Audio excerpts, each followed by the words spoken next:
Yes, mga kapatid, praise God at pagpalang araw po sa inyong lahat. Pero lang ako i-share sa inyo na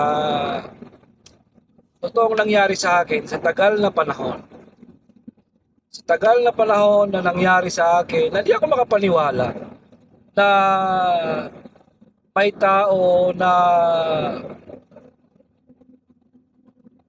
magbabago ng pananaw ko. Sa dami-dami ng trabaho na napasukan ko mula nung nag-start ako na magtrabaho sa Pilipinas, sa Saudi, hanggang dito ko na-feel na mayroon isang tao na sabi nga, pag kaibigan mo, pag tunay mong kaibigan, dadalhin ka sa mabuting patutunguhan. Naalala ko ang kabutihan mo. Talagang Diyos, walang hanggan. naniniwala na ako ngayon. Kasi sa tagal na panahon na nabubuhay tayo dito sa mundong ibabaw, Ako'y nadarama.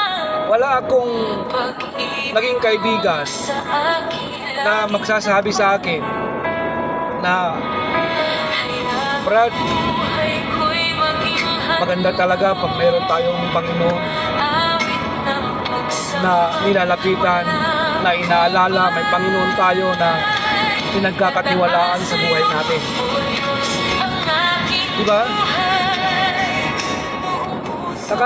Ngayon ko napagtanto, ngayon ko napagdugtong-dugtong na sa haba-haba ng buhay natin dito sa mundong ibabaw na to, meron talagang taong nakalaan sa iyo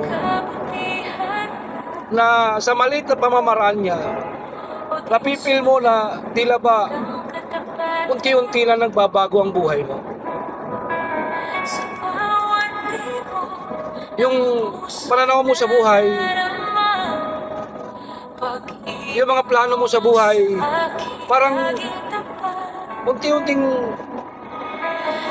gumagaan. Nabibigyan ng parang hindi ka na nag-i-struggle sa kaiisip. Pero talagang ang Panginoon nilalaan na tao na ipaparamdam sa iyo na siya ay totoong kaibigan. Bigla akong namaos